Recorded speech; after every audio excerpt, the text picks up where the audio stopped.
చిత్తూరులో ప్రముఖ రచయిత సీనియర్ పాత్రికేయుడు మరిపుడి దేవేందర్రావు ఆధ్వర్యంలో వివిధ రంగాలలో తమదైన శైలిలో సేవలందించిన మహిళా మనులకు జీవనజ్యోతి పురస్కారాలు అందజేశారు. చిత్తూరులోని రెడ్డి భవన్ సమావేశంలో ఈ పురస్కారాల వేడుక అత్యంత ఘనంగా జరిగింది.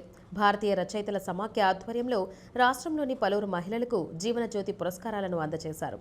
అలాగే ఈ సందర్భంగా అంతర్జాతీయ మహిళా దినోత్సవాన్ని పురస్కరించుకుని జాతీయ స్థాయిలో శ్రీవాద సాహిత్యంపై కవి సమ్మేళనం ఏర్పాటు చేశారు. ఈ కార్యక్రమంలో దాదాపు ఎక్కువ సంఖ్యలో కవులు పాల్గొని తమ కవితలను చదివి వినిపించారు.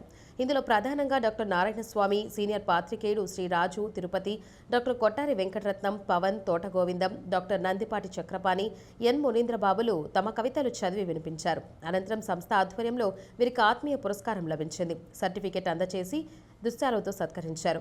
జీవనజ్యోతి మహిళా పురస్కారాలు అందుకున్న వారిలో ఉమాదేవి, శాంతాకుమారి, డాక్టర్ కేసీ లావణ్య, చంద్రకళ, గంగా భవానీ, ప్రేమావతి, నాగమణి రెడ్డి, స్వప్నారెడ్డి తదితరులు ఈ కార్యక్రమంలో మర్రిపూడి దేవేంద్రరావు సారథ్యంలో అత్యంత వైభవంగా జరిగింది. 2 మార్చి 2025 ఆదివారం వేదిక రెడ్డి భవన్ చిత్తూరు. ఆహ్వానాభిలాష్ వ్యవస్థాపకులు డాక్టర్ మర్రిపూడి దేవేంద్రరావు గారు, భారతీయ తెలుగు రచయితల సమాఖ్య, డాక్టర్ మహిళా దినోత్సవాన్ని పురస్కరించుకొని మగువుల మనగడకు మన దీపాలు నిగేటి రేపటి మహిళ, మానవ జాతి మనుగడకు ప్రాణం పోసింది మగువ, మగవాడితో భాగస్వామిగా మారి రాగం, అనురాగం, బంధం, అనుబంధాలకు కల్పవృక్షమై ధరించింది మహిళ.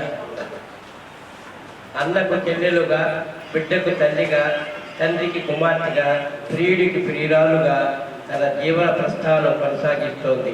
వినువీధుల్లో విహరిస్తున్న, సముద్రాలను దాటేస్తున్న, చట్టసభలలో రాణిస్తున్న, విజ్ఞానాన్ని ఆర్జిస్తున్న, అంతరిక్షంలో విజయకేతనం ఎగరేస్తున్న నాడు నేడు మగువలు మానవ మగ ముగ్రాల కామాగ్నిలో ఆహుతైపోతూనే ఉన్నారు.